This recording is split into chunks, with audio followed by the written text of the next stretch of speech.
Now we're ready to deal with fabric, but before we even think about cutting, I want to just find out if my pattern will fit all the way across my fabric, just like we talked about before. To do that, I'm going to do a quick cheat, and the cheat is to fold the fabric into quarters and to test it with my pattern. So the first thing we're going to fold are the two ends of the fabric together. Those would be the hem for the front and the hem for the back. And then I'm going to fold the two edges that are the selvage edges, which would be the two sleeve edges, together. So quickly, as quick as folding that piece of fabric, we can test. Now, I have folded my big piece of fabric, or paper pattern, into right down the center line. The pattern has on this an instruction that's very important. Place on fold. This is my fold up here for my shoulder. That's where I'm going to place my pattern. And I'm also going to test to see how much sleeve I can get in one go. And look at that, we're almost to the very edge of what they recommend. And this would actually be the turned up cuff. So I'm very happy about that. I don't have to cut it as a separate piece.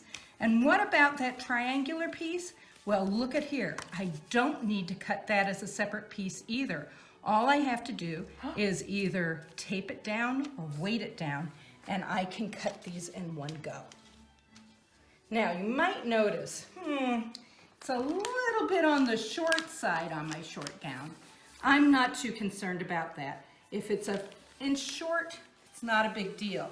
This was just less than 2 yards of fabric to begin with. If you have 2 yards, it should not be a problem at all. Now we're about ready to lay out our pattern on our fabric, but I want to remind you of two things. First thing, on our last time, I told you to always mark the right side of your fabric. So I have put this little safety pin onto my fabric on the right side so I can always refer to it to know which one is which. So I'm not making things inside out. Secondly, I like to use weights to put my pattern in place. You can pin it, but pinholes kind of destroy your pattern over time. And if you don't have these fancy weights from the sewing store, these weights work just as well. So you can use those to weight down your pattern. Now, we are about ready to cut things, but first I want to show you that this pattern has a lot of information. It has information about the front of the garment and the back of the garment.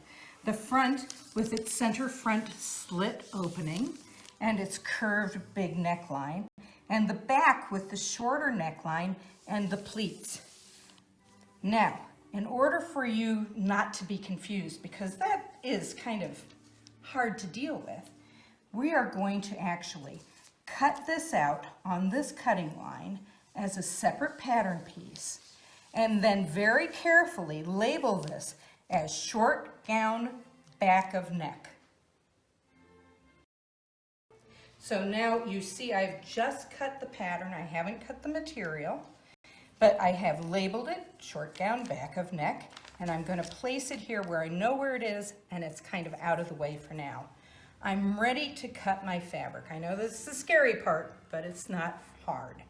I'm going to cut along this line here and then along the hem line, all the way around, put my old pattern over here, and then finish cutting out the same way that I cut this side.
If your fabric was too narrow to get that extra sleeve extension on, don't forget that you can do that with the extra length of fabric that you might have for your pattern. The fabric amounts are of course listed on the pattern. So now we have to deal with the center front line, the line that goes from the hem all the way up to the neck edge of the front. Now you can cut this pattern in two, which is not a problem, but it does make for a less stable pattern. But don't forget, if you're going to do that, to use your paper scissors on the paper. I personally am going to fold my pattern in half and use that fold edge as my guide. I can put my weights back on top of it. Now, here is something very special. As I come over here, you can cut that if you want to. We are now going to cut the top edge of the fabric, not both pieces of fabric, just the top piece of fabric. So be very careful that you cut only one layer.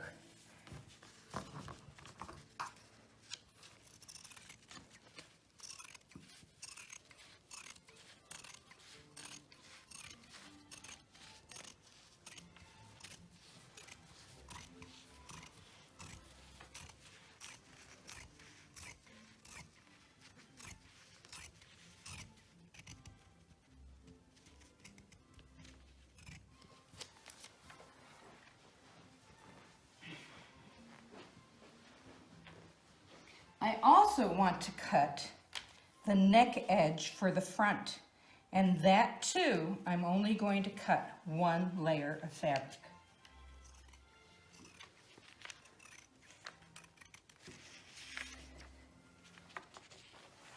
It gets a little tricksy cutting back around your shoulders.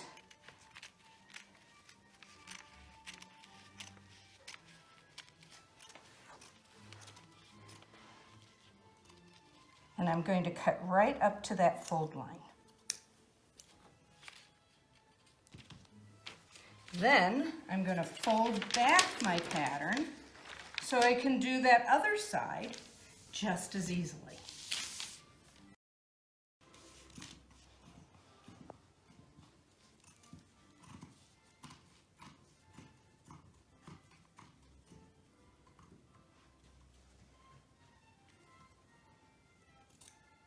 There. That is my front edge of my neckline.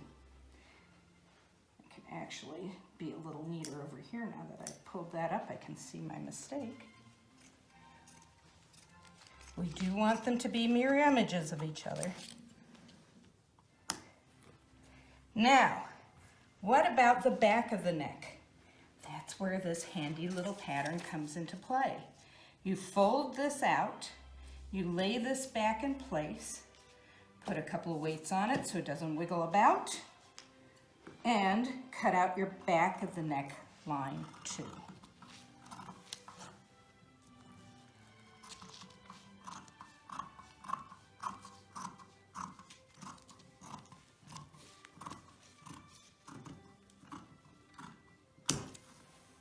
Now you have the main part of your garment totally cut.